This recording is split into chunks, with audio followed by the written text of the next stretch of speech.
Good evening, everyone, and welcome back to another episode of Apollo's Odyssey. I'm your host, Apolla Asteria, and so sorry for the late setup or late start there. My studio was just rained on. Oh my gosh, give me a second to adjust this camera. Oh. Oops.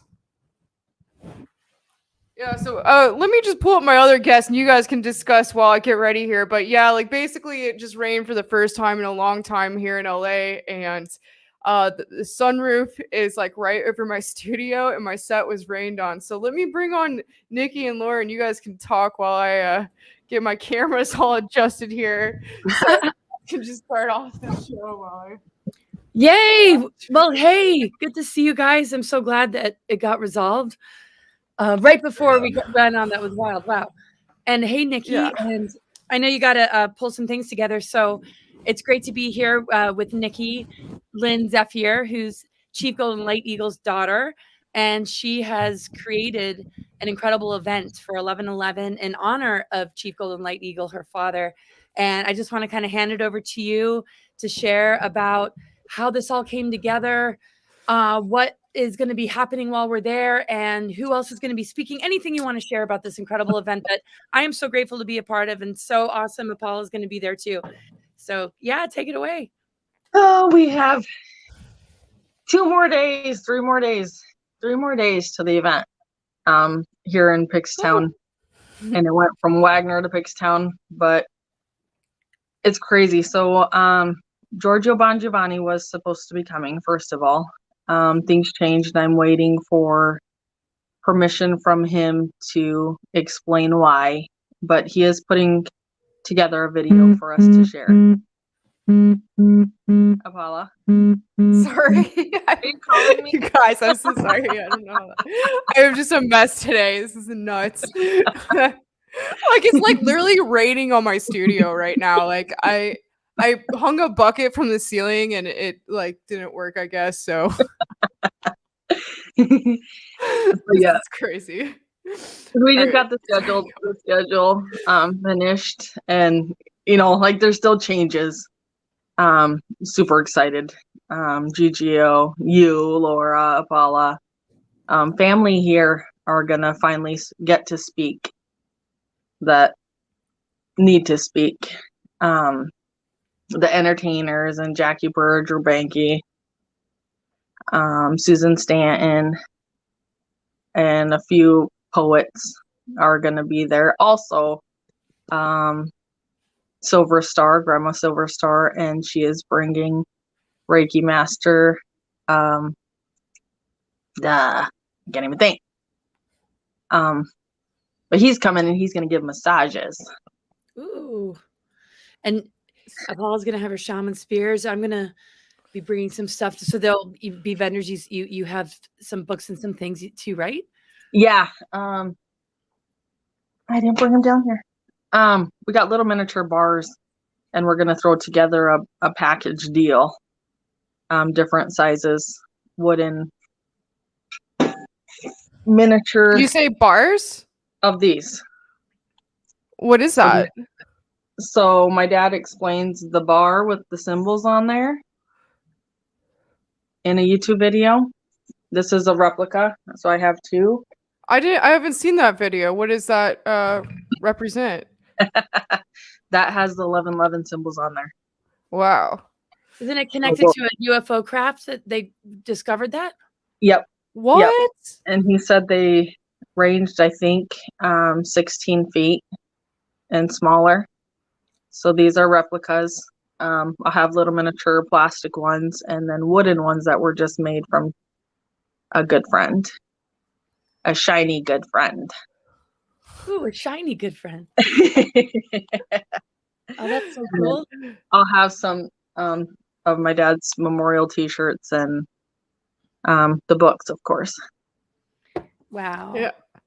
Yeah, I'm sorry I couldn't start out the show here, you guys, as everything was so crazy. But you know, I wanted to say that basically, you know, naming the show when we attempted to record last week was that basically when me and Laura were coming up with the name of it, we were thinking like, oh, Warriors of Light, because we're all kind of warriors of light from our own like areas of what we do and what we're connected to. I know for me it's Hollywood, Laura it's the military family, presidential family, that side of things, and then for you, Nikki, it's the natives, representing them and being a warrior of light from that area. So I think that's really interesting.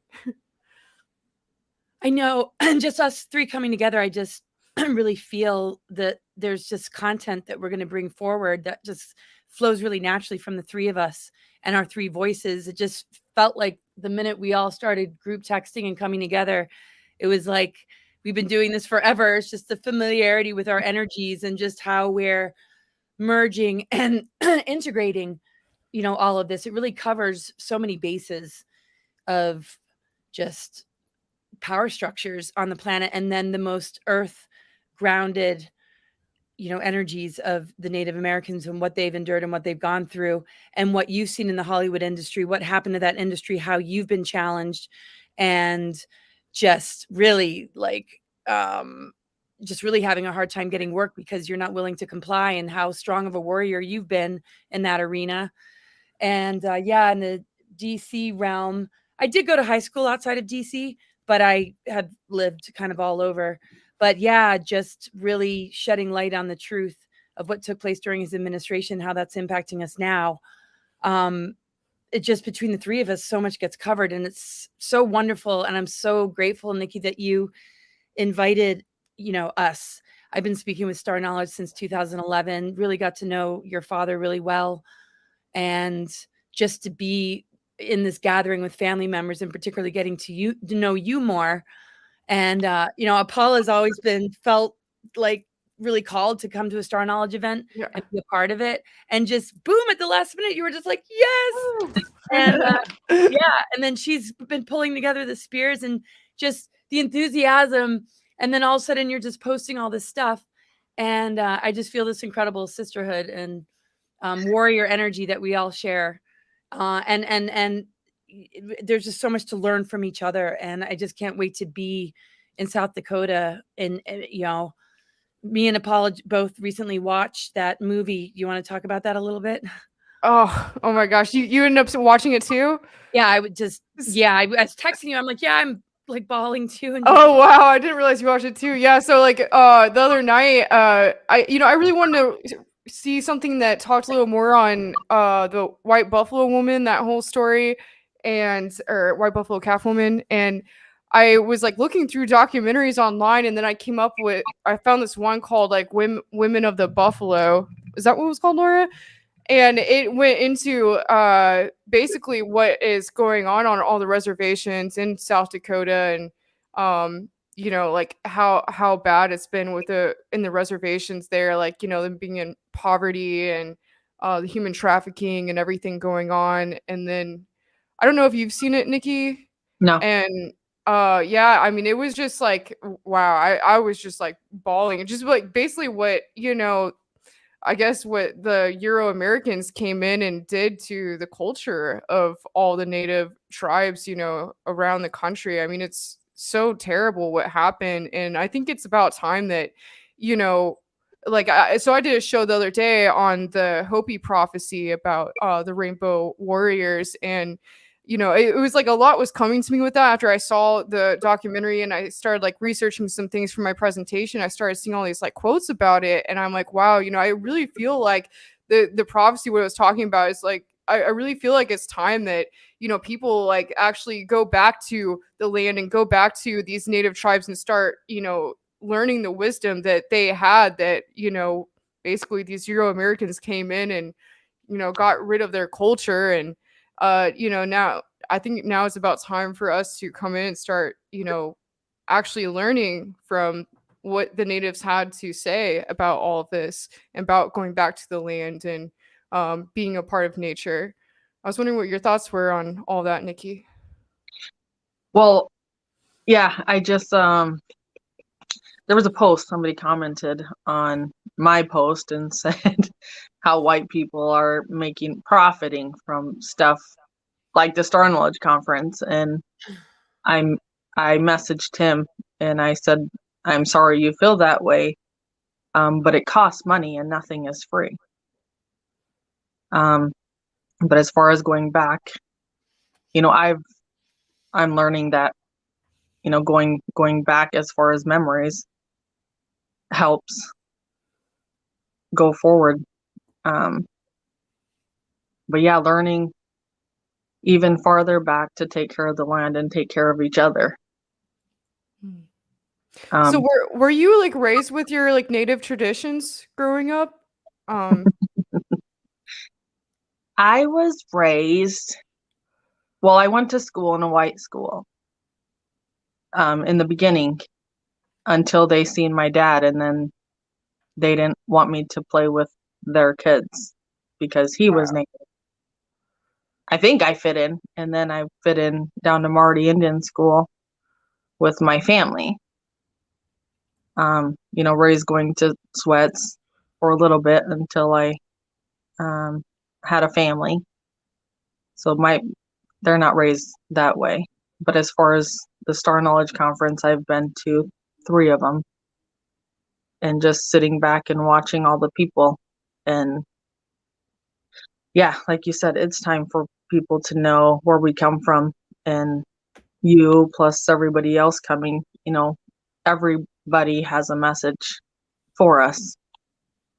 What do you think about the rainbow warrior prophecy? I know like basically every tribe around the United States had some version of it. Yeah, so they had like crazy horse prophecies. And I'm not a reader, and I also don't watch movies. I watched movies a long time ago, so I don't sit much and watch movies. If I hear it on YouTube, like you said, the white buffalo calf woman, when I heard a short, 2-minute story, I was in tears. So I could imagine what it was like watching a whole movie about it. I stay busy. But yeah, like you said, it's time. I don't know. I have a feeling. I think it's so amazing that basically you were left with everything from your dad, like with the conference and all the podcast equipment and everything. And I really feel that there's a reason for that. That maybe you're supposed to carry this on somehow, and I think that's really awesome. Yeah, he left a lot. He left a lot, but he also left me with all the people. And he left, I don't know, hard to explain. He set people up, and he did a good job. Wow. So you mean to like be there around you? Well, he was always traveling to the conferences, so he was always gone. So I had it in the calendar when he was gone to Ohio or California or wherever he was supposed to be. I knew when he was there and never knew when he would be back home. He would come back home in January for my birthday. Always, almost always. Me and my mom celebrated the same day. Oh, really? Oh, my goodness. That's amazing. Yeah. So most of the time he came back with his women, or it was good because my mom got along with people. So she taught me too. So not only about my dad, but about my mom too. She loved everybody and didn't judge anybody and talked to people and helped them just the same as my dad did without traveling. Gosh, that's so wild. Yeah, when I started doing conferences in 2011, it was so interesting how I met your father. I was speaking at a MUFON event, and I was talking about a dream I had in some video that he had seen about a golden eagle coming and swooping me up and doing something extraordinary to my journey and path. And he came to the talk, and he came up to me at the end. He said, I take dreams very seriously. Mhm. And he goes, I'm Chief Golden Light Eagle. And he goes, maybe I'm here to Wow. swoop you up. Yeah. And then he That's amazing. yeah, and then he invited me to speak in Mount Shasta, and you posted that video recently. It's wild, some of the archives that you found.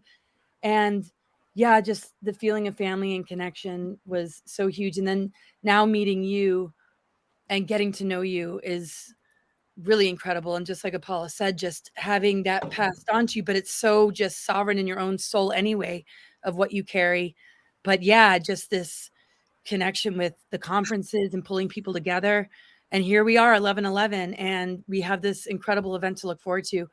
We're flying out tomorrow, right? We're all going to meet up at the airport. And I'm then, flying out Thursday, right? Oh, right. Wait, I was like, oh my gosh. Right. It's like it's raining on your studio, and now you got to jump on a plane. I was like, wait a minute, did I get something wrong here? Oh my, I oh do my God. that. Like Zoom events, I'm like, man, I got the wrong date. No, Thursday, and then we're there till the 13th, and you guys set up streaming, right? So people that can't show up in person, hopefully you can. There's still tickets at the door, right? But Yeah. They can stream from their home, and you were able to help set that up, right, Apolla? And that's all happening? Yeah, I'm bringing my equipment. Thankfully, it's not waterlogged. I thought for a second it was. But yeah, we're going to be setting that up. So yeah, that's going to be cool. And yeah, I guess we're leaving the day after tomorrow, and I'm trying to finish up all these spears right now and get those together. But yeah, it's gonna be awesome. I've always wanted to go out to South Dakota. I felt really drawn to that area, and I've had a lot of weird synchronicities last few days. Someone's actually been staying at me and my friend's place, and this graffiti artist from Miami, and his dad is from there. And I started telling him about this conference, and then he was like, let me hear about your presentation. And I'm starting off my presentation a little differently than I normally do because it's on solutions for humanity, but I wanted to kind of do a little more spiritually grounded version of it. And I started off the beginning with the Rainbow Warrior prophecy, like kind of getting into that to open it up. And he hadn't heard of it before, and that quote by Crazy Horse. And apparently he was like conceived like in a lightning storm, like near where like Crazy Horse statue is in South Dakota or something. And he was like freaking out over it. So I'm like, this is powerful, man. I can't wait to go there and like be in that energy. It's really going to be so amazing. And Laura, I was curious to know what it was like being in previous Star Knowledge conferences. Like, how many have you done over the years? I was curious to know like what you experienced in them before. Yeah. Honestly, it'd be hard to.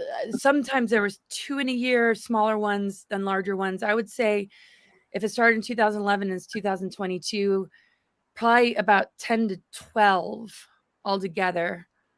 Maybe a little less. I couldn't make all of them. They were always really amazing, and music, just incredible art, and incredible people just coming in. Usually just totally high vibe. Not usually, pretty much all the time. The energy of the grandmothers, getting to know them, they started to really feel like my mothers and grandmothers, and I just feel this natural sisterhood. And I mean, you could be my grandma too if you don't mind. No, I'm kidding. No, just incredible feeling of family and really feeling seen and loved, and I really feel that my greater intent, my greater mission has just been really, known and understood. I really feel a call to help to rehabilitate and also bring just total awareness to the healing that needs to take place. And I just find this group to be so pioneering and so much in leadership about gathering, individuals and tribes without limiting it, which some might do, and maybe some in star knowledge have, where, oh, let's not have any white people. And Nikki, I just know that you've just never been about that. And so many of the others that I've gotten to know aren't like that. And there's nothing wrong with being like that, because sometimes that's really important to just hold space for each other in that kind of way. So I would never take offense to it, but it's just amazing at this event, because just honoring Chief Golden Light Eagle is so important to me. And it's just been incredible. And somebody just sent me a picture of I don't know how far away you are from Rapid City, South Dakota, but Eisenhower's statue is like right on the sidewalk, just like him in his military uniform, just standing there in the middle of the sidewalk. I'm like, really? I found that kind of interesting. So, and the fact that he did a lot of Native American art and had a strong connection to Native American culture is just another interesting dot that I feel has always been really known and felt with all the Star Knowledge family, and just my own personal mission, how that connects. And I just feel that also with you, Apolla, the minute they started posting your picture and info under the pages and groups, the enthusiasm was just like right on. Like she's going to be there too.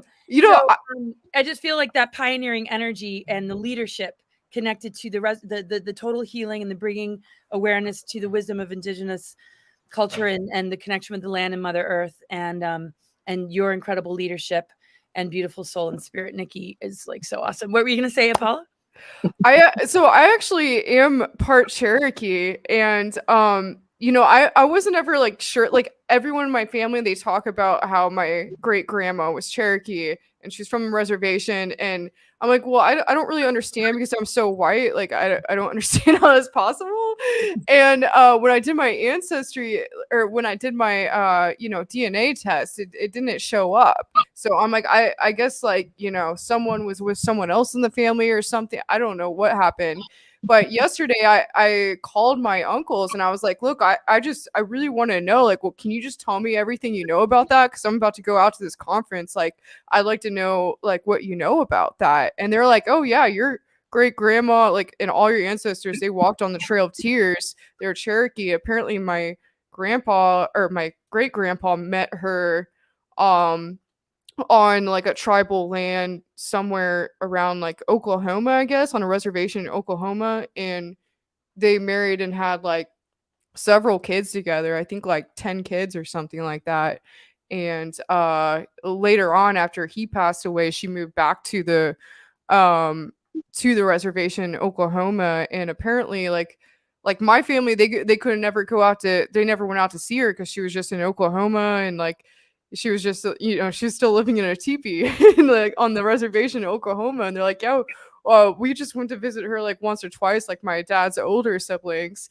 But I think that's really interesting because she's like the mother of my grandpa, who actually stormed the beaches of Normandy under General Eisenhower. So kind of interesting there. And I mean, my grandpa definitely looked Native, but I don't think I really look Native at all. So I don't understand. Maybe a little bit right here. Someone said my nose kind of looked that way. I don't know. But I feel like I'm like sound like Elizabeth Warren saying I'm part Cherokee, but whatever. Well, it's what's interesting too is just around just the Mother Earth energy, and just a lot of, I think what you and I have in common, Apolla, is we just honor Mother Earth. We are like guardians and stewards of just nature, Mother Earth. We've climbed together in Sedona. I mean, we've only just begun. I know we're going to roam around South Dakota, right? And, I'm always down for a nature expedition. Yeah, my background is wilderness expedition leadership. It's everything to me to just live close to the earth, as low impactful as one possibly can be. So you leave without a trace, and you commune with the animal spirits and just the elementals, that we're elemental beings. And the matrix programs and the indoctrination and social engineering has really ripped people away from nature and separated them from it. And without reconnecting, there is really no, I don't want to say no hope for humanity, but how can we possibly continue without that level of reconnection? And yeah, just even just like the Celtic tribes, and just, other sort of native, energies like that have been lost and forgotten. And I think the source of this really coming to light in a major way is what star knowledge represents in the leadership of these groups. So, oh my gosh, Leslie, I know Leslie. I don't know if you guys do. Yeah, I just pulled this up because of what you were saying. You're like about the Celtic people coming in over here at different time periods, and Leslie here just said Cherokees have a European Caucasian ancestry, although they also intermarried with more indigenous people. So I don't know what he means by that. If they came a long time ago, like from like what you're just saying, like ancient Celtic ancestry or something. So I know there was a lot more people coming here in ancient times than what they say. So, before Christopher Columbus and that whole era. And the rapers and pillagers that have just decimated so much culture all over the world. And this is what's so incredible about star knowledge, because I feel like it's the leading force of bringing this back. And Chief Golden Light Eagle, and it's Blue Star, who changed his name to Chief Standing Elk, right? No, my dad was Standing Elk. Chief Blue Star was his brother Sherwin. Right. But he had a ceremony where elk became a part of his name, right? My dad was Standing Elk before he was Chief Golden Light Eagle. Oh, right. Yes. And then Blue Star. And he transitioned as well. And so you must feel so strongly the energy of your ancestors. Can you talk to us a little bit about that? We were definitely having a lot of conversation during the Samhain time of the veils being thin and feeling the connection with ancestors. What is it? I mean, I know it's kind of a deep and personal question, so you can just say pass, but just with the transitioning and just the connection to the ancestors, which, this has always been part of the star knowledge, understanding, being in the sweat lodge, connecting with ancestors. And I want to give a big shout out to Ellen Blackburn, who recorded all of my dad's speeches and your speeches, and probably more than half of the star knowledge conference. So because of him, we can look back on all that. But as far as our ancestors, I know my dad said it was time for people to know the truth about us and about getting together, and we're all together, we're all family, is part of the star knowledge. And from what I witnessed, which was really hard, dreams aren't really dreams, they're something else. Losing my mom, and then my dad was my big helper. Me and my mom were so much alike. We fought. So my dad was my go-to person. But after losing my dad, I heard him and would hear him, and the dreams, they helped me. And then when I asked for help, along comes all of you people. All of Facebook and all of everything between emails and messenger text messages, and like Senor Gigio, he's coming. Everybody played a big part. That's amazing. In piecing everything together.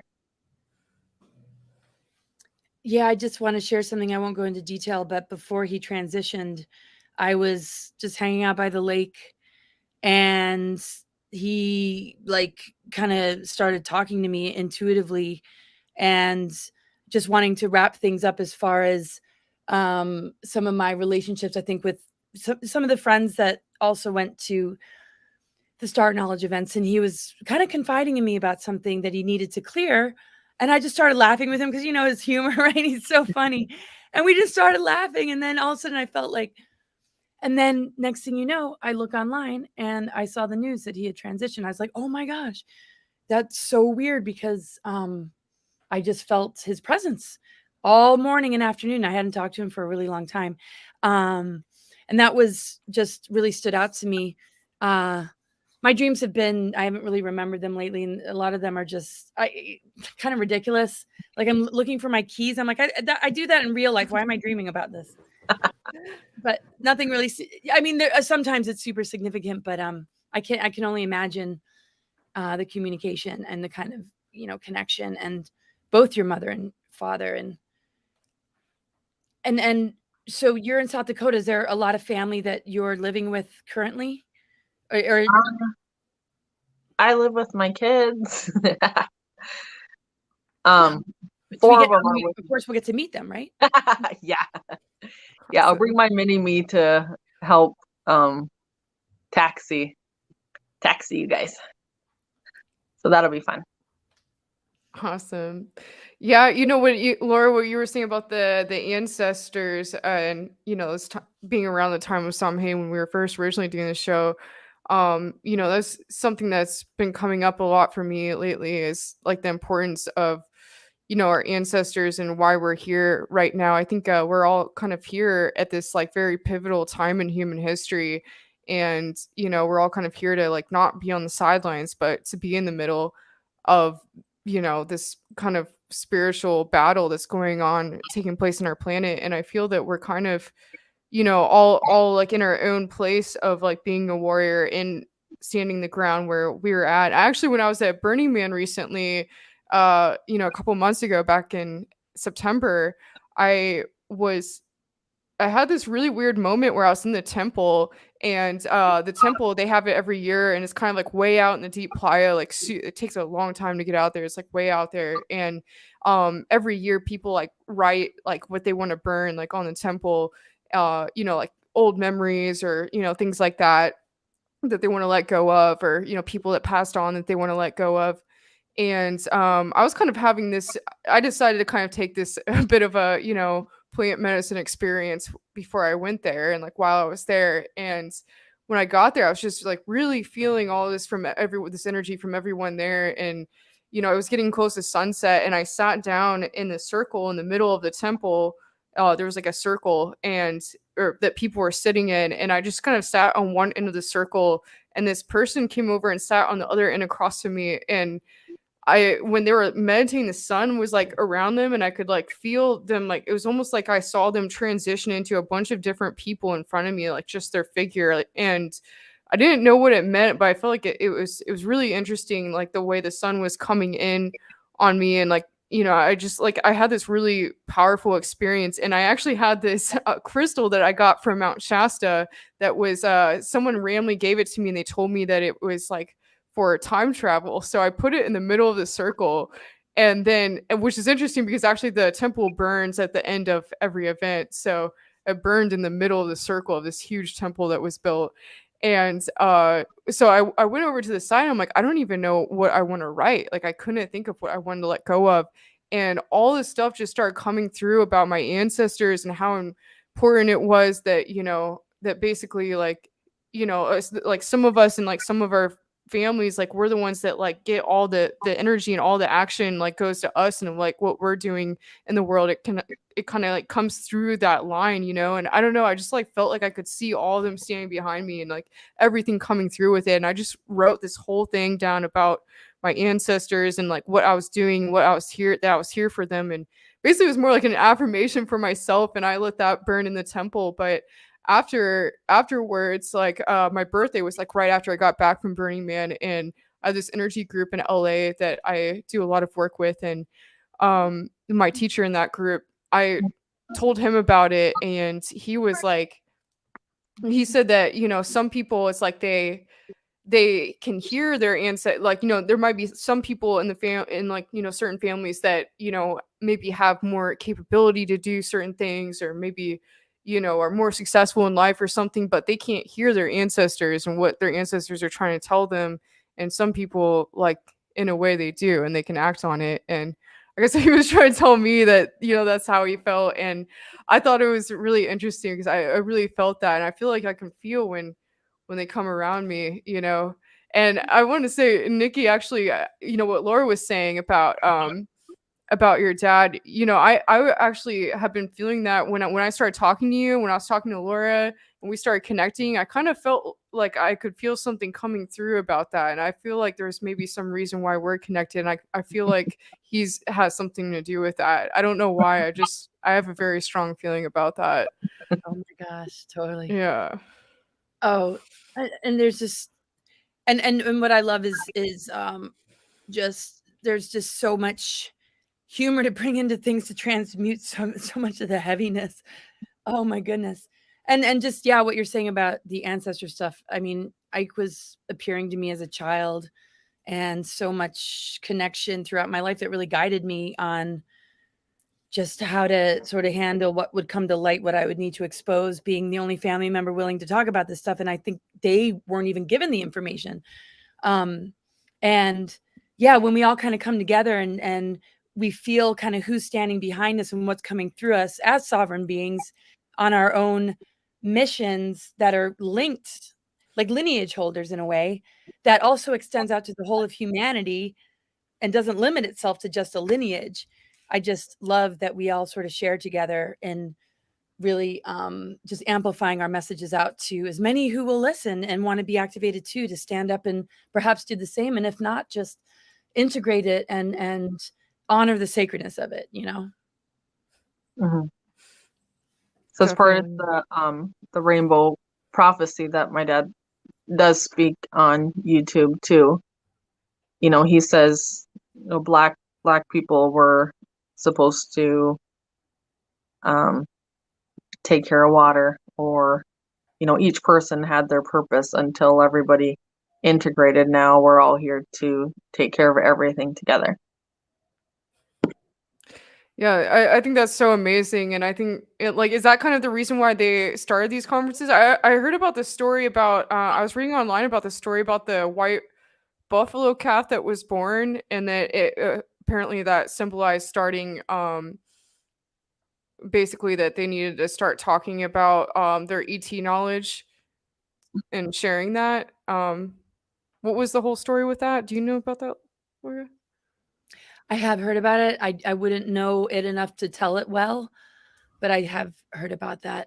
I'm going to be reading a bit before this event, and, you know, doing these presentations is just so special and important to me. And I can't believe all the different, you know, people that are going to be there. I've done star knowledge for quite some time, and there's some individuals I haven't been able to meet before that I know just have extraordinary wisdom, and I look forward to just meeting everyone. I talked to a client today who knows one very well. It's just going to be amazing. So I just know that there's just always so much to talk about, and so much about remembrance and what we'll remember. But I'll have to remember that one fully. Big Bye that's coming from California.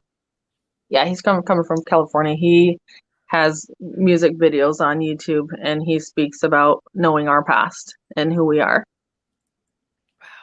Wow. That's going to be so cool. Yeah. I mean, I really feel like we're in that time, you know, that the prophecy is talking about. It's like, okay, we've seen, like, you know, these earth changes happening, and, you know, all the separation that's happening on the planet. And I think it's like really time to like go and, like, you know, go to these elders and, you know, listen to what they have to say. You know, it makes me emotional talking about it. Like when I was, you know, reading those prophecies the other night, and you know, every time I've been talking about it, it's like I'm like almost tearing up right now just talking about it, because I really feel that it's so important. I mean, I can really feel it in myself, and you know, it's I think it's really important, and I'm glad to be a part of it. I'm so glad we were in Orlando, and it just came up, and it was so perfect. It just really fell into place, and I'm just really glad it happened, because the whole idea of you coming was only just 2 weeks ago. And I have to say, just real quick, the labyrinth here, the Tapuet symbol, which is also recognized as a Hopi symbol, right? And it's not just what you see in like Crete or you know, castles in Cornwall and places like in Ireland. It's a Hopi symbol, and it depicts a maze or labyrinth that represents the relationship between mother and child, beginning in the center and radiating outwards as the child's world expands. Life may sometimes feel like a maze, and the Hopi were conscious of this. And just how that kind of symbolism, the spirals, and just all the symbols and the art and what it says and what it speaks. I'm going to learn so much just from being in your presence. And it's just been a long time. And to honor Chief Golden Light Eagle and to be able to spend this quality time with you and everybody else and to be with you, Apolla. Yeah, I'm like counting down. I'm like, yes, after tomorrow, 6 a.m. airplane. Whoop, I'm going to be there with just all the in the world. Not tomorrow, the day after tomorrow. After tomorrow, but no, I go to the. I'm sorry, I did it again. Gosh. It's like scaring me every time you say that. I'm like, wait, what? I have so much more work to do before Oh my then. God, maybe I should just be quiet for the rest of this. But thank you so much again, you guys. Thanks for posting this show, Apolla. I'm glad it all worked out with the devices, and it's going to be great that we're streaming it. So make sure to tune in, everyone. And any final words, you guys? I know you're hosting, but I sort of ended up co-hosting. Yeah, I just want to share a comment here we have from Matthew. And I know I missed a super chat earlier, so thank you for that. Matthew said, we are connected with our ancestors through karma. By practicing spiritually, we can help them. For instance, if we are enlightened to a high level, they would be naturally elevated and benefited. And yeah, that was something earlier I meant to say that I was really feeling is that, you know, like they can't do like a lot of the stuff that we're able to do right now on this planet, like they weren't able to do back then. They couldn't like hop on a plane and go to the other side of the world and, you know, travel all around and, you know, very quickly like that. They couldn't experience things that we experienced, and they couldn't be here to be a part of the battle, the spiritual battle that's taking place on the planet right now. But they did everything they could in their own way to prepare us, you know, to get where we're at. And, you know, I think, you know, it's important that we're here doing the work that we're doing to honor them in a way. And, you know, I think the work that we do also heals what may be happened to them in the past. And Wildcraft Wellness here says ceremony with star knowledge decades ago was a pivotal part of our collective ascension. I'll forever remember Mount Shasta's ceremony at Venus transit was the mark of the return of Quetzalcoatl. Can I say something on that real quick? Yeah. What was really wild is when I was recruited to go off planet to go to Mars, with the target date being 2012 that we would be occupying Mars. And I refused to go to Mars. I was all about the Venus transits, and I was doing presentations and doing a lot of research deep into the Venus transits and the fact that it forms a perfect pentagram. And basically it's the correction of the inversion of the pentagram that Satanists and just the dark mother reversals and the manipulation of the planetary grid network represent. So I was invited to go to Star Knowledge conference in Shasta, and I went into a health food store, and somebody says, oh, go to the College of the Siskiyous. They have a huge telescope, and Venus is crossing over the sun right now. So I jump in and I go to College of the Siskiyous, which is where Andrew Bashago's Mars training program was with Project Pegasus. So here I am, 2012, I believe that was the year. Yes, 2011 is when I met Chief, but it was 2012. I was being a speaker, and I got to see Venus cross over the sun on top of the Mars training program area when I was supposed to be on Mars that year. It was so symbolic to me, and so incredible that the synchronicity brought me to Star Knowledge through your father. And that significant moment of watching the Venus transit and having that be such a focal point of my presentations. And Apolla, I have to say, that was so beautifully put. I mean, Eisenhower couldn't expose the stuff that I'm able to expose. So much of that, he had to all he could do is warn us in his final speech.